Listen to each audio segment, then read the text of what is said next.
നടവഴിയിടകളിൽ നടുമുറ്റങ്ങളിൽ ഒരു കഥ നിറയുകയായി. ഒരു പിടിയവിലിൻ കഥ പോലിവളുടെ പരിണയ കഥ പറഞ്ഞു. നടവഴിയിടകളിൽ നടുമുറ്റങ്ങളിൽ ഒരു കഥ നിറയുകയായി.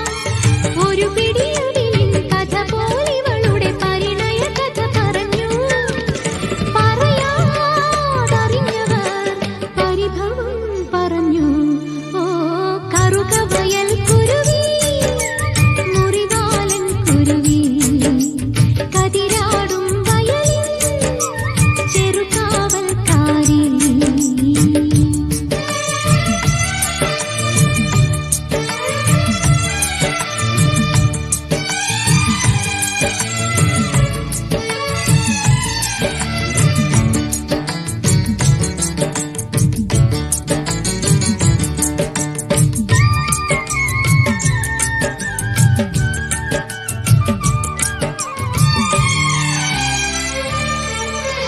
പുതുപുലരുളി നിൻ തിരുനെറ്റിക്കൊരു തൊടു